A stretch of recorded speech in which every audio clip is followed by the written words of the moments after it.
Alright everyone, we start off today talking about Beijing Biden's inevitable failure and what that really means for the 2024 election, because things over the next couple of years, I'm sure, there are several trajectories that they might follow.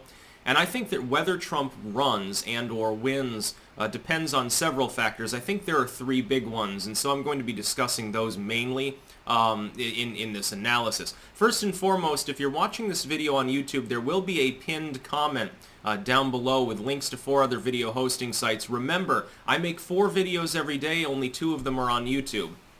On YouTube, I'm dead in the water due to algorithmic censorship. The other day, I chuckled because I copied out the verbatim title to one of my videos and popped it into search, and it was only the 3rd result. There were 2 totally unrelated things, one by MSNBC, by the way, technically a competitor of this kind of analysis, ahead of it, and it's like, I wonder why that could possibly be. Oh, that's right. These people have little check marks after they're using it. These are the priority creators. These are ones that are specifically whitelisted by YouTube. And so one word in the comment was similar, and therefore they're ahead of me in line, even if you verbatim search for the title of my video.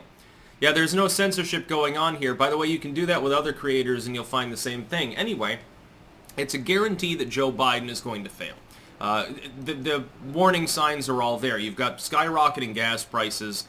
You've got a lackluster economy that at any given time, if it's not continuously stimulated, which is going to cost enormous shitloads of money, would start to go into a backslide.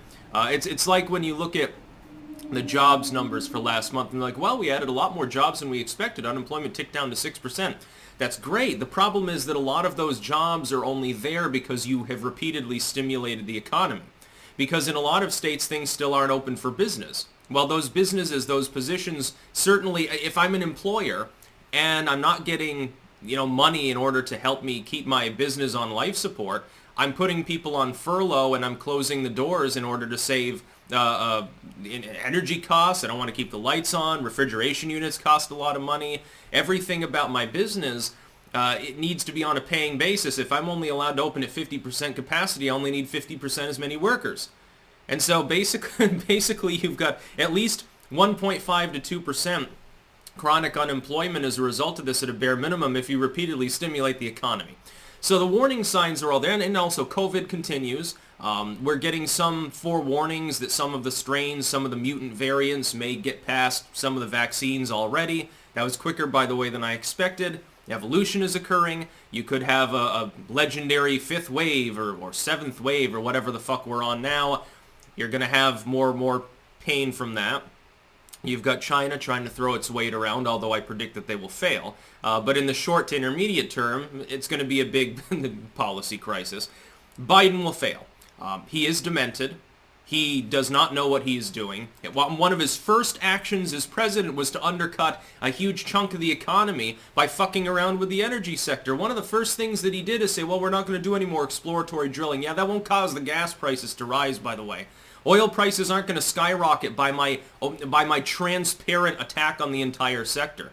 By the way, what does this say about New Mexico with its gas fields? I don't think that they're going to be going blue in the next election. Just a saying, I think that New Mexico is now on the plate and the Republicans are getting hungry already.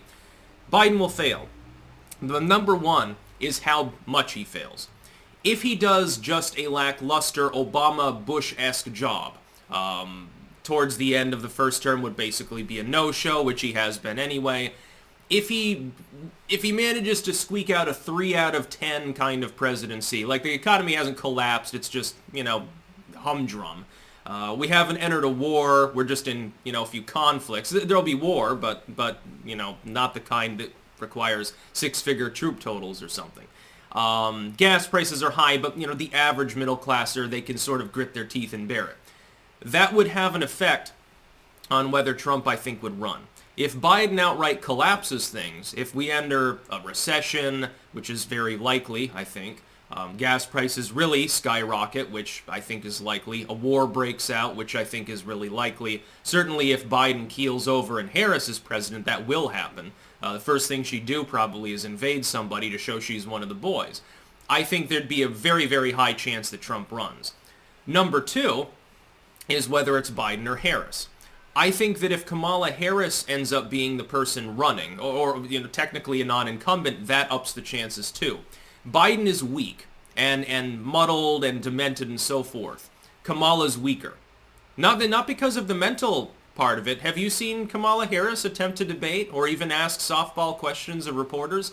Anytime that something is brought up, like, what do you feel about all these children that are held at the border? She shrieks with laughter before she gives a non-answer to the question. She's not going to be able to hold up on a campaign trail. She didn't before. She was essentially chosen because she is female and not white. That's the only reason that she's the vice president of the United States. She was essentially a diversity hire for Joe Biden to get past the fact that he is old and male and white. He needed that interplay because the left ain't going to vote for you unless you have Kamala waiting in the wings. They all know that you're pushing 80 anyway, so you're probably not going to even survive the first term because you've had several aneurysms. You've fallen down several times in the last 2 months.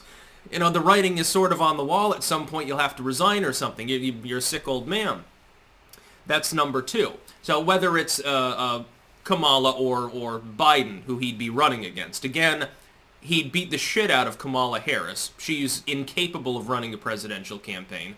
Her crowning achievement in the last one was she had a reasonably good first debate performance because no one else apparently prepared.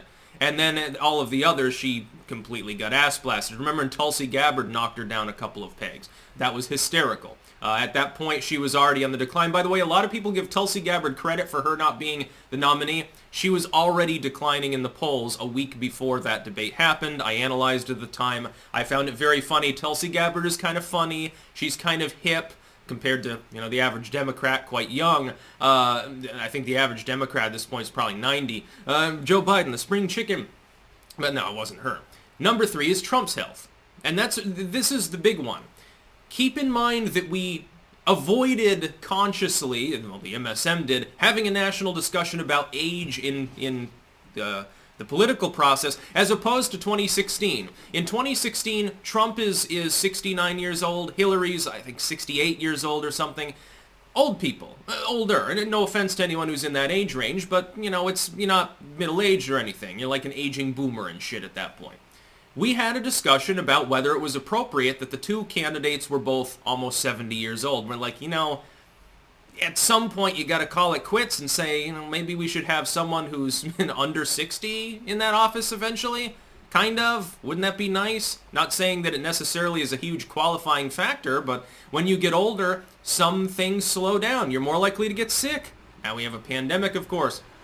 You're more likely to get sick. Your energy level will be lower. Trump's energy level, despite being bombastic and bouncing off the wall, it's demonstrably lower now than it was 10, 15 years ago. You can just tell from the dude. And by the way, yeah, maybe he did snort cocaine before the debates. Who fucking cares? All these people do drugs anyway. This time around, in this last election, we had one candidate who was 73, which is Trump, and another one pushing 78, which is Joe Biden. Strenuously avoided as a topic by the MSM, by the way. But in the next one, let's say that Biden is crazy enough to run for re-election, a failed prospect from the get-go. He'll be 82 years old. But Donald Trump will be 78, the age that Biden was in this last election. Should we be having a 78-year-old person running in the presidency? This is actually one counterfoil to his, I think, preference to potentially run if he does against Kamala as opposed to Biden. Kamala's far weaker, but the problem is that Biden will have resigned or died in office or something due to age and health reasons. But Trump will be the same age that Biden had been when he took over. And people will look at that and they'll say, well, we just tried this with someone pushing 80. It didn't work out so well. We ended up with our first female president being an appointed rather than elected official. She doesn't know what she's doing and is fucking up. If Trump and Kamala run against each other, you'll have the fuck up that inherited the office versus someone who is the same age as the dude who caused the fuck up to enter office. It will be a mind fuck. You probably would see a strong third party showing. By the way, according to the Keys to the White House by Lichtman, that actually is advantage Trump. I think he'd win, but I think that there would be a reluctant Trump vote saying, okay, we're doing it again. Please don't have an aneurysm. Please don't fall down. Please make sure that the VP is walking in front of you as opposed to behind you when you're on stairs or a ramp. Like Kamala Harris, I mean, there's a reason, there's a huge joke to be made every time The administration is asked, why is it the Biden-Kamala administration stuff? Well, Kamala's the first in the room and the first to leave. Yes, because Biden refuses to have her at his 6. Biden doesn't want her to literally stab him in the back or shove him down the stairs. She's psychopathic enough to do that. We might end up with a literal psychopath as the president because the demented dude that's currently in there keels over or falls down the stairs or something and has to resign because he's crippled. He's already mentally crippled enough. He's fallen down twice since he was in office. I would think that Trump being the same age, that would spook a lot of people. Ultimately, do I expect him to run? A lot of it depends on who else in the Republican field is potentially running. In addition to those 3 main reasons, there's, I guess, a potential 4th, which is if DeSantis or someone like that gets in, Trump would be wiser to simply back them and maybe get a SCOTUS appointment. Wouldn't that be funny? He ends up a Supreme Court justice. Or he ends up Secretary of State. If I was like DeSantis, I would be already prepping, by the way, if I were him, for a run for the presidency. I would run partially on the platform of my state's economy is doing fine. We didn't close things up. Hell didn't break loose. They were wrong. I was right. Ha ha. Combined with a general populistic platform, I would take Trump's ideas, fuse them with a few neocon ideas, I guess, and that'd be more palatable to the never-Trumpers at some point.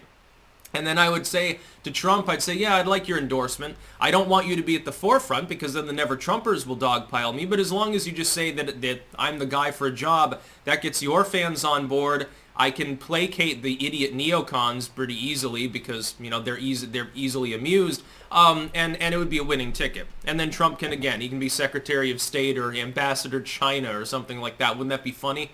Would it be funny to have Trump back into the administration in an advisory role or something like that? I think Trump would be not reluctant at all to take up that sort of thing. It'd be hilarious. It'd be the ultimate trolling of the Democrats and of our enemies abroad.